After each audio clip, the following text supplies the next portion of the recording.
ఆత్మలోని శాంతము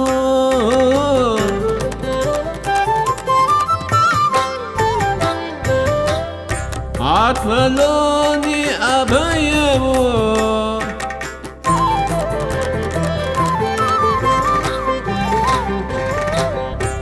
ఆత్మలోని శాంతము అని అభయము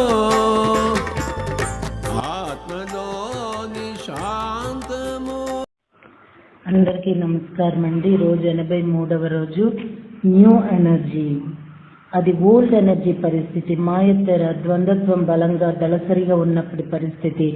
స్పిరిట్తో సంబంధం మనకు అర్థమయ్యేది కాదు. అయితే న్యూ ఎనర్జీలో మనకు స్పిరిట్తో కొత్త సంబంధం ఏర్పడుతోంది. ఇది సన్నిహిత సంబంధం, వ్యక్తిగతమైనది. స్పిరిట్తో మనకున్న సంబంధం ఏమిటో ఆ ఎరుక, లోతైన అవగాహన ఉంటుంది. ఓల్డ్ ఎనర్జీలో విషయాల్ని యథాతథంగా స్వీకరించలేకపోయే వాళ్ళం.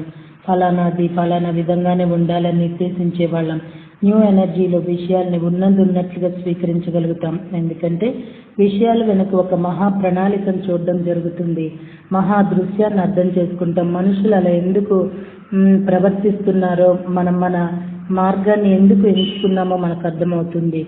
ఓల్డ్ ఎనర్జీలో మానవ జన్మను ఇల్లు వదిలి రావడాన్ని శాపంగాను శిక్షగాను భావించాం. దాంతో సమస్యలు, రోగాలు, కష్టాలు ఉన్న శరీరంలో కూరుకుపోయి కొనసాగాము. న్యూ ఎనర్జీలో మన మానవతత్వాన్ని అంగీకరించడం తేలిక. ఇక్కడ మనం కూరుకుపోవటం అన్నది ఉండదు. పైగా న్యూ ఎనర్జీలో మనకెన్నో సమకూరుతాయి, ఎన్నో ఆనందాన్ని ఇస్తుంది. మనలోని ఆత్మ ప్రకటన కావడానికి వీలు ఏర్పడుతుంది. స్పిరిట్తో మన నూతన సంబంధాన్ని ఏర్పరచుకుంటున్నాము. ఓల్డ్ ఎనర్జీలో వర్తమానంలో దివ్యక్షణంలో జీవించడం కష్టంగా ఉండేది. అక్కడ గతాన్ని గురించి, భవిష్యత్తు గురించి ఆలోచించే వాళ్ళం. న్యూ ఎనర్జీలో వర్తమానంలో ఉంటాము. గతాన్ని రిలీజ్ చేసేసుకుంటాం. భవిష్యత్తు కేవలం సృష్టి సామర్థ్యంగా ఉంటుంది. ఓల్డ్ ఎనర్జీలో హుందాగా సృష్టించడం కష్టంగా ఉంటుంది. మనం ఏం చేస్తున్నామో, మన పనుల ఫలితం ఎలా ఉంటుందో మనకు సాధారణంగా ఎరుక ఉండదు. న్యూ ఎనర్జీలో హుందాగా సృష్టిస్తాము. అలల మీద స్వారీ చేస్తున్నంత హాయిగా ఉంటుంది. ఒక అల సమసిపోయేసరికి మరో కొత్త అల సిద్ధంగా ఉంటుంది. ఓల్డ్ ఎనర్జీలో మార్పులను అంగీకరించడం కష్టంగానే ఉంటుంది. పాతదే పట్టుకు వేలాడాలనిపించేది. ఎందుకంటే దానితో హాయిగా ఉండటం ఉండినాం ఇంతకాలం. కష్టమే అయినా అలవాటు కాబట్టి క్షేమంగా ఉన్నామన్న ఫీలింగ్. న్యూ ఎనర్జీలో మార్పు సహజమని అర్థం చేసుకొని ఆదరిస్తాం. వస్తుందని ముందుగా ఊహించిన మార్పును కూడా ఆదరిస్తాం. అది మన సృజనాత్మకత ప్రకటన తప్ప అన్యం కాదని మనం తెలుసుకుంటాం. ఓల్డ్ ఎనర్జీలో చీకటి, వెలుగు, వాటి రెండింటి వైపుకు కాలాన్ని గుణంగా మొగ్గే మూడవది ఉన్నాయి. న్యూ ఎనర్జీలో దివ్యమైన బ్యాలెన్స్ ఉన్నది. 4వ పాలరా ఎనర్జీ ఉన్నది. దానిలో స్థిరత్వం, సురక్షత ఉన్నాయి. ఓల్డ్ ఎనర్జీలో చిన్న వాటిని ఒక్కోదాన్ని సృష్టించడం మీద మన ధ్యాస ఉండేది. న్యూ ఎనర్జీలో ఎన్నిటినో ఏకకాలంలో ఒకే ఒక వెడల్పాటి కుంచు గీతతో సృష్టిస్తాము. మన బ్యాంక్ బ్యాలెన్స్ కేవలం $100 ఉన్నాయని దిగులు పడ్డాము. కారు మధ్యలో ఆగిపోయిందని దిగులు పడ్డాం. చిన్న చిన్న పద్ధతుల్లో కాక చాలా పెద్ద లెవెల్లో సృష్టిస్తాం. అదే న్యూ ఎనర్జీ. అదే స్పిరిట్తో మన నూతన సంబంధం.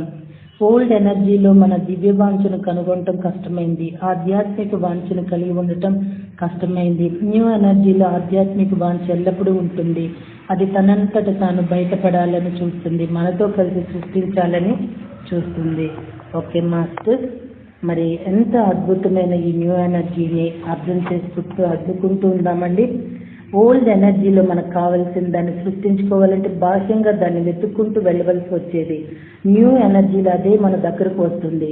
దీనిని అర్థం చేసుకొని అంగీకరించడం కష్టమే, కానీ నిజంగానే అది వస్తుంది. మన గమ్యంలోకి వస్తుంది, మన గుమ్మంలోకి వస్తుంది, మన గమ్యానికి మనల్ని చేరుస్తుంది.